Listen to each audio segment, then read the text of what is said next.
Bonsai এই বটগাছটির বয়স প্রায় ১০০ বছর। দৃষ্টিনন্দন ও দুর্লভ খেজুর প্রজাতির আফ্রিকান এ গাছটির বয়স ২০ বছর। শুধু এ দুটিই নয়, ডাক্তার আমিরুল খসরু ও ডাক্তার আফরোজা খানমের ছাদ বাগানে রয়েছে ২৫০ প্রজাতির ১,৮০০রও বেশি গাছ। এর মধ্যে ৮০ ভাগই বনসাই। শখের বশে প্রায় ২ যুগ আগে ছাদ বাগান শুরু করেছিলেন তারা। আমাদের এক বান্ধবী ছিল, যা ডক্টর নাহিদ, সে মারা গেছে। তার বনসাই করা দেখে কিন্তু আমি বেশি আগ্রহী হই যে আমি বনসাই করব। আর গাছের প্রতি আগ্রহের পিছনে আরেকজনেরও খানিকটা অবদান আছে। উনি হলেন ডেন্টিস্ট মামুন ভাই। ওনাকে দেখতাম চেম্বারে একটা গাছ রাখে, ওনার ছাদে বাগান করতেছে। ওগুলা দেখেও আমার আগ্রহ হয়েছে। এই দুটোই হলো আমার মেইন আগ্রহের সোর্স। আর করতে করতে এখন তো নানান সোর্স থেকে যাই, ঢাকায়ও আমি বনসাই মেলায় যাই, বাইরে গেলেও আমি বিভিন্ন জায়গায় বটানিক্যাল গার্ডেন, বনসাই মেলা, সেগুলা ঘুরে দেখার চেষ্টা করি।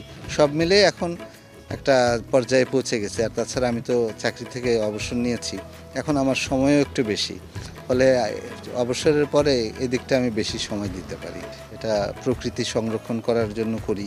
এখান থেকে অক্সিজেন আসে, টুকটাক ফল পাওয়া যায়, যেটুকু সেটুকু নিজের গাছের একটা ফল পেরে খাওয়া বাজারের 10 কেজির চেয়েও মাঝে মাঝে বেশি মনে হয়।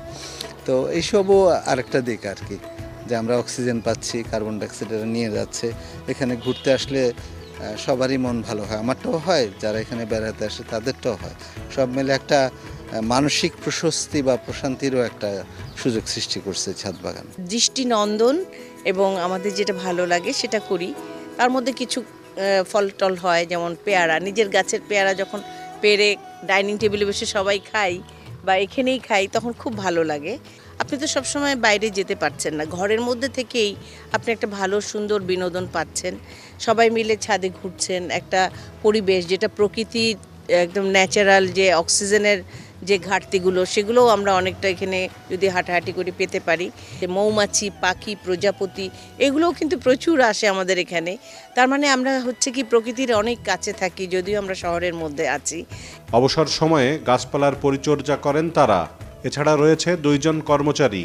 গাছের চারা ও কলম সংগ্রহ করা হয়েছে কয়েকটি জেলার নার্সারির পাশাপাশি বিভিন্ন দেশ থেকেও। এর কিছু গাছ তো অবশ্যই খুলনা থেকে আমি কালেক্ট করেছি। খুলনার আশেপাশের বেশ কিছু নার্সারি আছে, আপনারা জানেন, সেখান থেকে কিছু কালেক্ট করা। তারপরে খুলনা থেকে একটু বাইরে গেলে ফুলতলায় কিছু নার্সারি আছে, ওখান থেকে আনা আছে আমার কিছু। ভালো এবং উন্নত মানের বেশিরভাগ গাছে আমার যশোর থেকে নেওয়া, কারণ যশোরের ওরা ভারত থেকে আমদানি করে, অনেক গাছ ওরা আমদানি করে, সেই কারণে ভারতের থেকে আনা এখানে আমার অনেক গাছ। কিছু গাছ আমার ঢাকা থেকেও আনা আছে, সাবান নার্সারি, আশুলিয়া, আরও অন্যান্য ঢাকার শহরের 2-1টা নার্সারি থেকেও আনা আছে। ছাদ বাগানের এসব গাছ নিয়ে মাঝে মাঝে প্রদর্শনীরও আয়োজন করেন এই দম্পতি।